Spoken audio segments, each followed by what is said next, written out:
Shalom, puji Tuhan, kita bersyukur pada Tuhan, kita masih boleh ada, dan kalau kita sesaat lagi boleh merenungkan firman-Nya, itu semua sungguh kasih karunia Tuhan.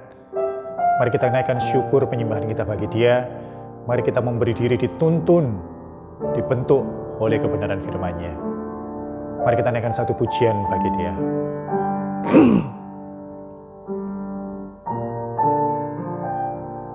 Ku mau seperti-Mu, Yesus. Bagaikan bejana, siap dibentuk, demikian hidupku di tangan-Mu.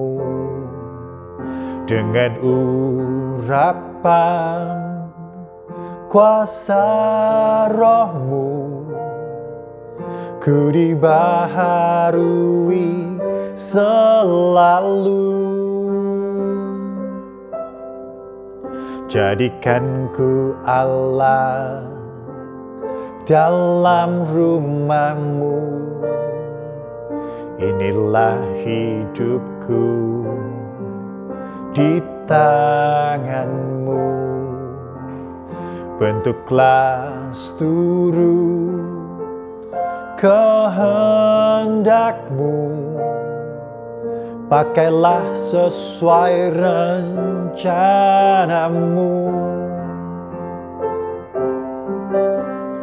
Ku mau seperti-Mu, Yesus,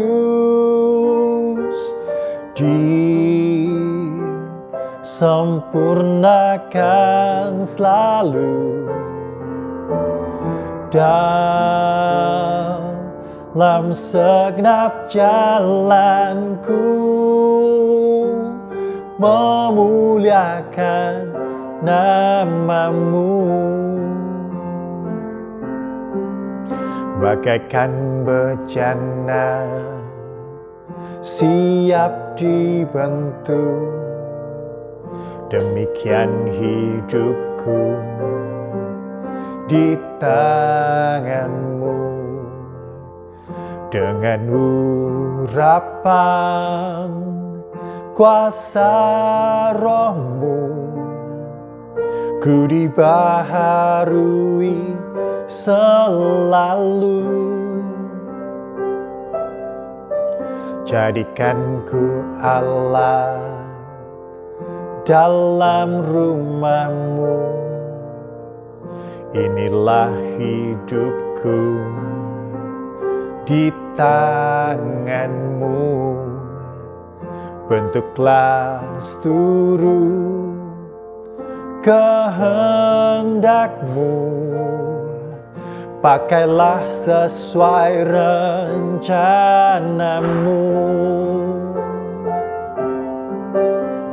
Ku mau seperti-Mu, Yesus,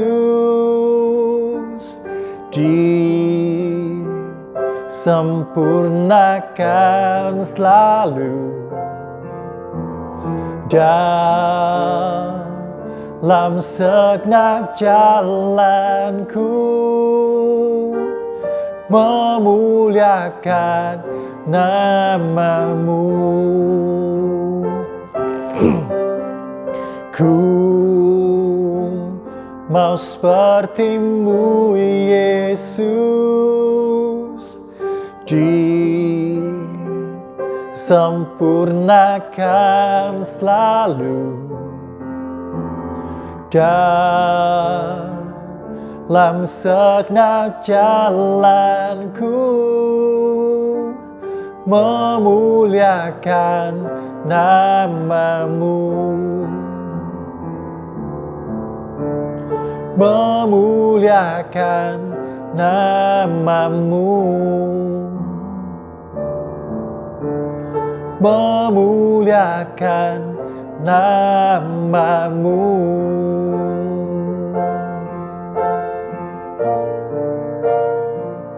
Biar hidup kami boleh menjadi kemuliaan bagi nama-Mu, Tuhan.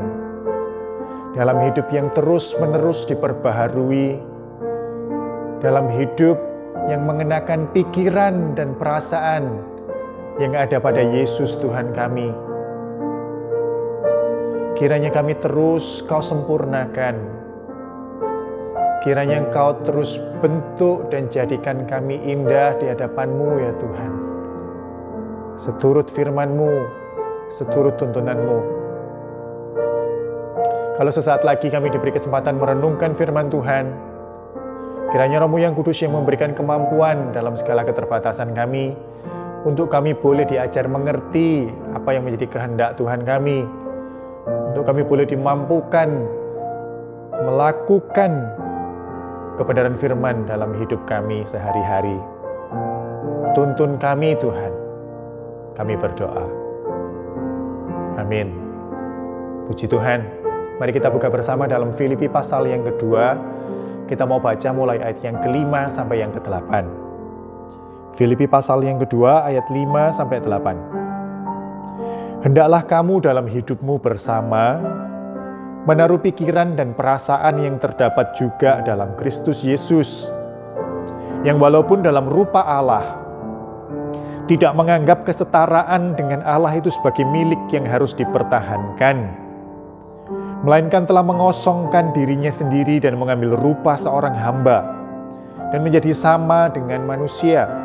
Ayat yang ke-8, dan dalam keadaan sebagai manusia, Ia telah merendahkan dirinya dan taat sampai mati, bahkan sampai mati di kayu salib. Secara doktrinal, Filipi 2 ayat 5-8 memberikan suatu pengajaran yang mendalam tentang apa yang seharusnya menjadi iman percaya kita. Kita percaya bahwa Yesus adalah anak Allah. Dan di saat yang sama, kita percaya bahwa Yesus adalah juga manusia. Ini sesuatu yang tidak bisa dipercaya oleh orang lain sedemikian mudahnya.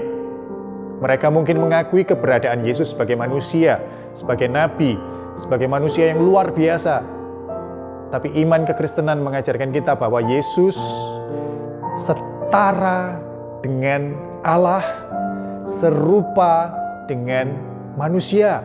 Ini yang disebutkan dalam ayat-ayat yang barusan kita baca. Satu pribadi, Yesus Kristus, setara dengan Allah, serupa dengan manusia. Di sana kita berdiri, di atas iman percaya itu kita berdiri. Itu pengakuan iman kita. Yesus sungguh adalah Allah, Yesus sungguh adalah manusia. Tapi secara kontekstual, dalam Filipi pasal yang kedua, kalau kita mau hubungkan mulai ayat yang pertama, Rasul Paulus sebenarnya sedang memberikan pengajaran, sedang memberikan penekanan tentang kerendah hatian. Mulai ayat yang pertama, Paulus membagikan kepada jemaat di Filipi bahwa di dalam Yesus engkau akan menemukan nasihat, penghiburan, kasih, persekutuan roh, kasih mesra, belas kasihan, hal-hal yang indah itu ada di dalam Yesus.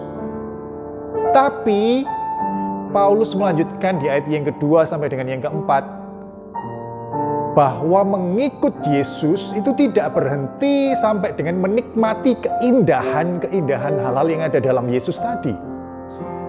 Tapi kita harus membawa itu, membagikan keindahan yang ada dalam Yesus tadi kepada sesama kita, khususnya dalam hidup bersama umat percaya. Di sana Paulus mengajak jemaat di Filipi untuk mendasari segala sesuatunya dengan kerendah hatian. Di sana Paulus mengajarkan konsep tentang apa itu sangkal diri dalam mengikut Tuhan. Bahwa diri ini bukan lagi menjadi pusat dari segala sesuatunya. Justru diri ini harus direndahkan sedemikian rupa dan kita diingatkan untuk menganggap sesama lebih dari kita. Kepentingan sesama lebih dari kepentingan kita. Dan dari sana akan nampak keindahan-keindahan yang dalam Tuhan tadi itu, yang kita nikmati tadi itu akan nampak dalam hidup bersama. Kerendah hatian, merendahkan hati kita.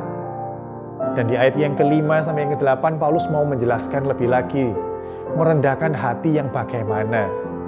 Merendahkan hati seperti siapa? Dan kita dibawa kepada satu teladan yang tidak ada tandingannya. Dan teladan itu kita temukan dalam Yesus Tuhan kita. Dikatakan di sana ia setara dengan Allah, ia adalah Allah. Tapi ia mengambil rupa seorang hamba menjadi manusia. Dan dalam hidupnya sebagai manusia dia merendahkan dirinya.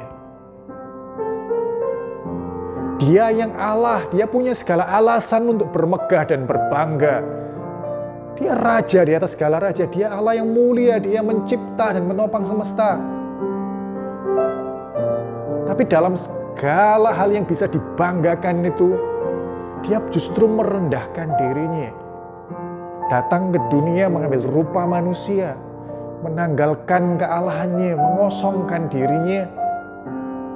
Dan dalam hidup sebagai manusia, dia memberikan teladan kepada kita untuk menjalani hidup dengan kerendah hatian, dengan ketaatan. Di sini kita dibawa pada satu pesan, yaitu iman kekristenan bukan berbicara tentang menikmati saja. Benar, segala hal yang indah itu ada di dalam Tuhan. Tapi kekristenan itu bicara lebih dari itu. Bukan hanya menjadi penikmat Tuhan. Tapi menjadi pengikut Tuhan. Pengikut teladan. Pengikut contoh hidup yang Yesus tunjukkan. Mengenakan pikiran dan perasaan yang ada pada Yesus.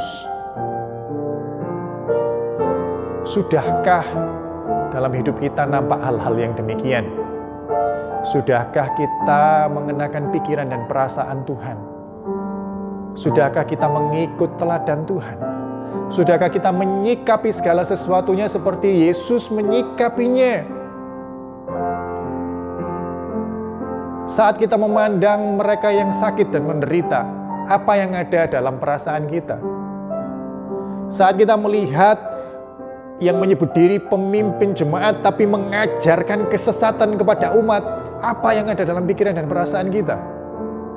Saat kita melihat diri sendiri dan segala dosa dan ketidaktaatan, apa yang ada dalam pikiran dan perasaan kita? Mari kita rendahkan diri seperti Kristus merendahkan diri dan taat kepada segala tuntunan Tuhan. Mari bukan hanya menjadi penikmat berkat Allah, penikmat segala hal-hal yang indah di dalam Allah, tapi menjadi pengikut. Seperti pujian yang berkata, "Ku mau sepertimu, Yesus."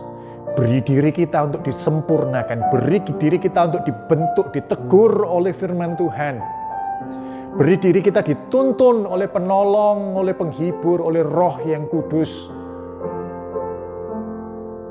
Sebab kita tidak bisa dengan apa yang kita punya.